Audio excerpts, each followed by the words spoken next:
मालकिन, एक बात थी, क्या आज कुछ पैसे एडवांस मिल सकते हैं?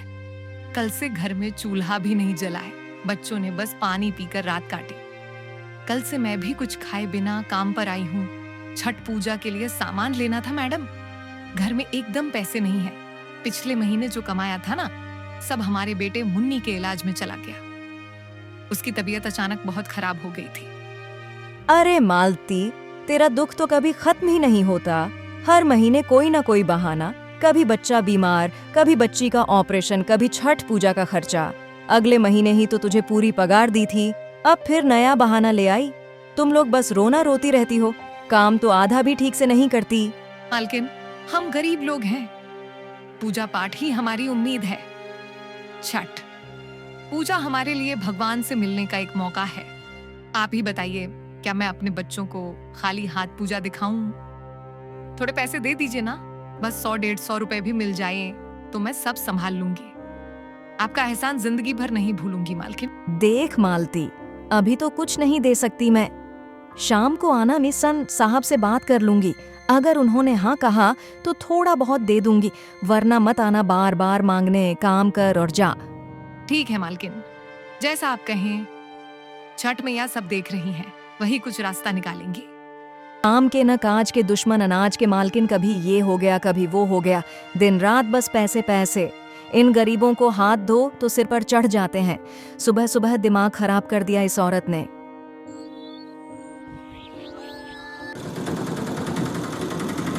राम, आज कितनी सवारी मिली? कुछ पैसे बने क्या? मैं शाम को मालकिन के पास गई थी, लेकिन उन्होंने साफ मना कर दिया। कहने लगी कि साहब नहीं मान रहे हैं और मुझे खाली हाथ लौटा दिया। मालती, पूरी दोपहर ऑटो चलाया, धूप में सर फट गया। लोग तो किराया भी आधा देने को तैयार नहीं थे। पूरा दिन चलाकर बस 200 रुपए हुए हैं, वो भी डीजल काट दो तो कुछ नहीं बचा। अब सोच, इतने में क्या होगा? छठ का सामान, बच्चों के कपड़े, तेरे नए साड़ी के सपने सब अधूरे ही रहेंगे। राम, निराश मत हो। छठ मैया सब देखती हैं, हमारी मेहनत, हमारी चिंता, सब उन्हें पता है। भरोसा रखो, सब ठीक होगा। मैया हमें कभी निराश नहीं होने देंगी।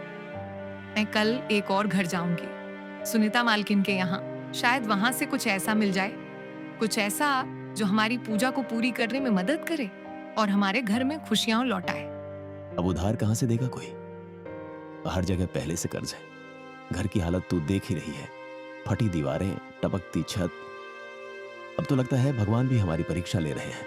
अगर कुछ नहीं मिला तो भी मैं पूजा के लिए उधार लेकर कर लूंगी, चाहे अपना मंगलसूत्र ही गिरवी क्यों ना रखना पड़े। लेकिन पूजा तो पूरी होगी मैया की कृपा से, यही मेरा विश्वास है और मैं पीछे नहीं हटूंगी। तो हम भी छठ मैया की परीक्षा पास करेंगे राम। इस बार चाहे कुछ भी हो जाए, मैं व्रत रखूंगी, अर्घ्य दूंगी, भूखे रहकर भी, बिना नए कपड़ों के भी छठ मैया से अपने परिवार की खुशहाली मांगूंगी।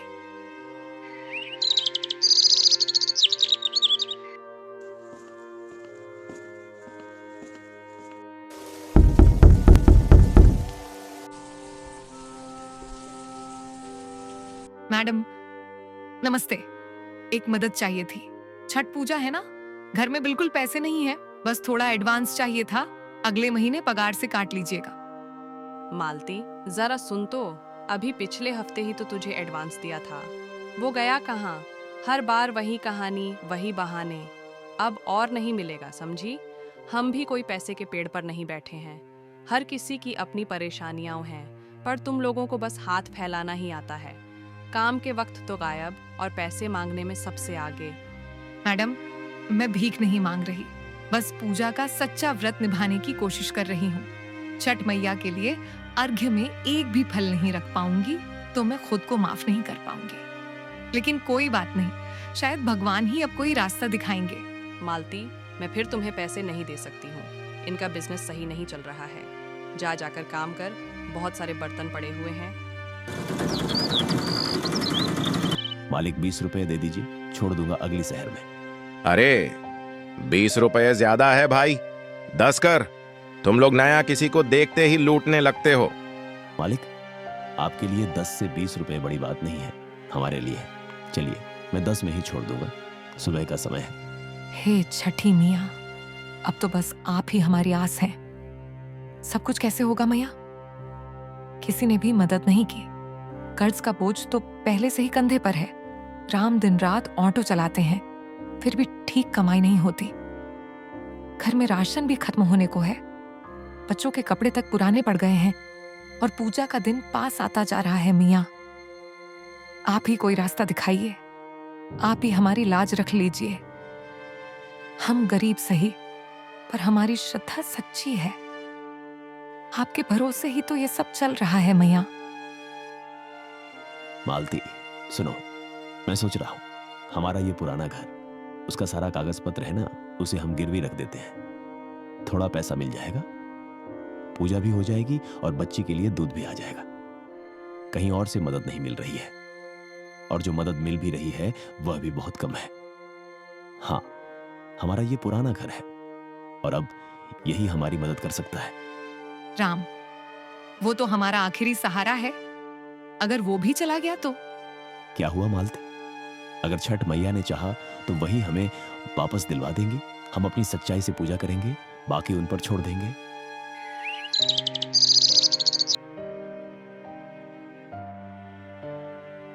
तुझसे कोई कमाई नहीं हो रही है, लेकिन मेरी कमाई का नुकसान हो रहा है। अब मैं अपना ऑटो ही वापस ले रहा हूं। तेरे भरोसे रहा तो कंगाल हो जाऊंगा। मालिक, ऐसा मत कीजिए राम। मैं मेहनत करूंगा, ये मेरी रोजी रोटी है। मुझसे सहारा मत छीनिए।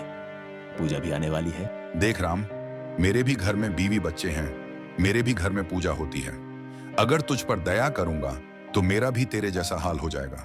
निकल अब यहां से, अपनी दया और रोना मत दिखा। ऑटो मालिक ने ऑटो वापस ले लिया। मालती को उसकी मालकिन से भी कोई मदद नहीं मिली।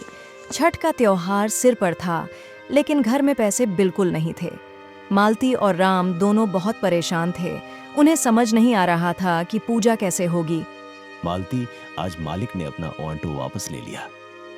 हमारा रोजी रोटी का एकमात्र सहारा ही चला गया। अब तो मुझे समझ नहीं आ रहा कि सब कैसे होगा। छठ पूजा कैसे होगी, सामान से सब कैसे आएगा, कोई उधार तक नहीं दे रहा। आगे क्या होगा मालती?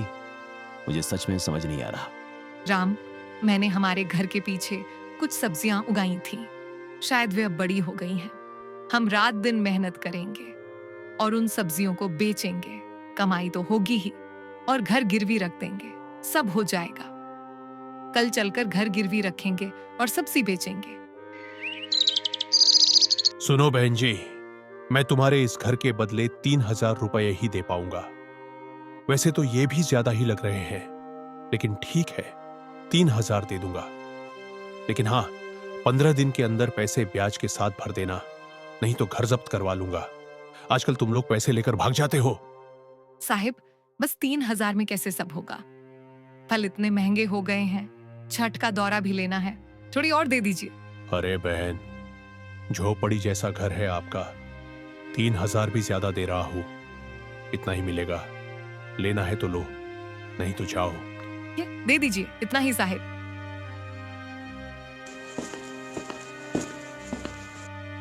घर तो गिरवी रख दिया और सब्जी बेचकर भी बस 3500 रुपये ही हो पाए हैं। अब हर फल थोड़ा थोड़ा ही लेना होगा, तभी पूजा अच्छे से हो पाएगी। दिल तो भारी है मियाँ, मगर जब घर में पूजा का सामान रखकर देखती हूँ तो अंदर से एक अजीब सा सुकून मिलता है। लगता है जैसे सारी थकान मिट गई हो। भले हालात कठिन हैं, पर श्रद्धा अभी भी जिंदा है। ठीक कह रही हो मालती। मैं जाता हूं बाजार से, सारा सामान कम ही ले आऊंगा और तेरी साड़ी भी ले आऊंगा। तू चिंता मत कर, सब हो जाएगा। मैया हमारा साथ जरूर देंगी। तू तैयारी कर, मैं फल ले आता हूं, फिर घाट पर जाएंगे। हे छठ मैया, मैं ज्यादा अच्छे से आपकी पूजा नहीं कर पाई। मैंने 5 तरह के फल तो लाए हैं, लेकिन जितना मुझसे हो पाया, कोई भूल हुई हो तो माफ कर देना। सुबह हुई। राम खेत में सब्जी तोड़ने गया। तभी उसने देखा वहां एक चमचमाती हुई पोटली पड़ी है। जब उसने उसे खोला तो देखा उसमें कुछ सोने के सिक्के हैं। राम, मैं कहती थी ना, दिल में श्रद्धा रखो, छठी मैया अपने भक्तों का साथ नहीं छोड़ती। सही कह रही हो। हम लोग गरीब हैं, लेकिन हमने अपनी श्रद्धा नहीं छोड़ी, इसलिए छठी मैया ने भी हमारा साथ नहीं छोड़ा। अब हम किसी के मोहताज नहीं रहेंगे, अब सब कुछ खुद करेंगे और अगले साल का छठ पूजा धूमधाम से मनाएंगे। नमस्ते दोस्तों, मैं हूँ निधि। अगर कहानी पसंद आए तो लाइक ज़रूर करें